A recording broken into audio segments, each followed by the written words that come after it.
Good morning guys! So maglalakad-lakad lang ako ngayon dito sa London. Actually masarap dito mag-stroll kasi malamig yung hangin, tapos ayan, ang ganda ng paligid.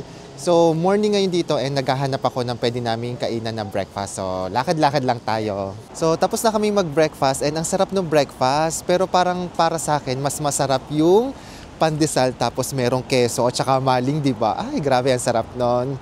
So ayan, lakad lang po muna kami ngayon. Papasyal ko po ngayon dito sa London.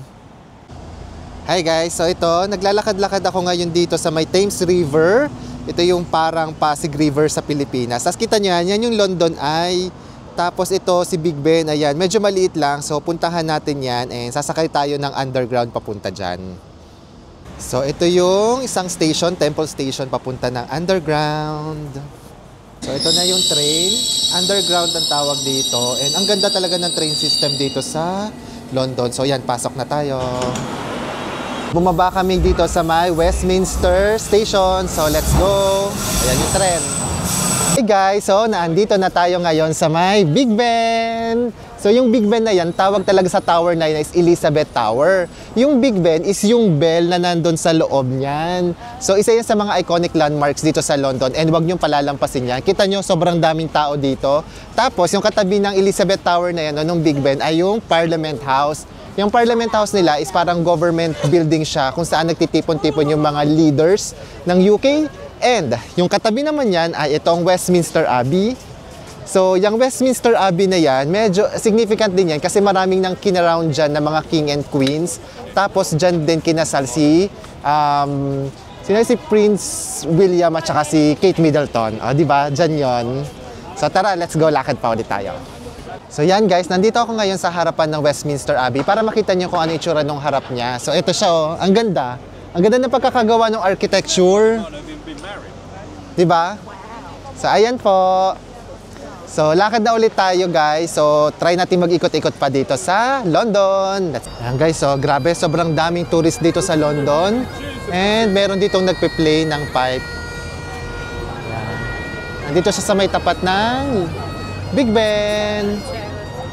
So, eto guys, yung up close ni Big Ben. And sa harapan nito, nandito naman yung London Eye. So, ito yung London Eye.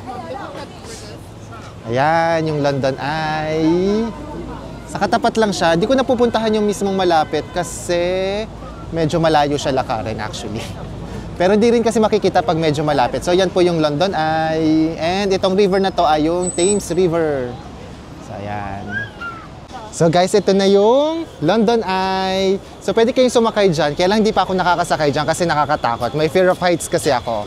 Tapos alam nyo, pwede rin ditong mag-cruise ng river cruise. So dito yan sa may Westminster. So ito yan, oh.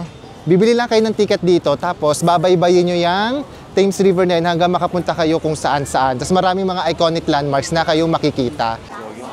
Hi guys, so medyo napagod kami kakalakad tapos naghanap kami ng kakainan na fish and chips. Tapos itong nakita namin ay ano to, Rock and Soul. Ito daw yung parang kauna-unahan at saka original na fish and chips dito sa London.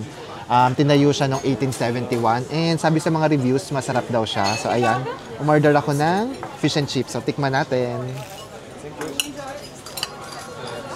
Ayan. So kapag nandito kayo sa London, dapat kumain kayo ng fish and chips kasi ito yung sikat talaga na kaano dito, na pagkain dito. Mainit.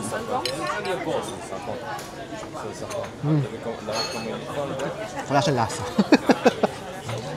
Kailangan mo lagyan ng malt vinegar tsaka ng salt. Pero yun, kain po muna ako and yun po muna for today. Thank you po sa pagsama sa akin sa vlog. Bye-bye!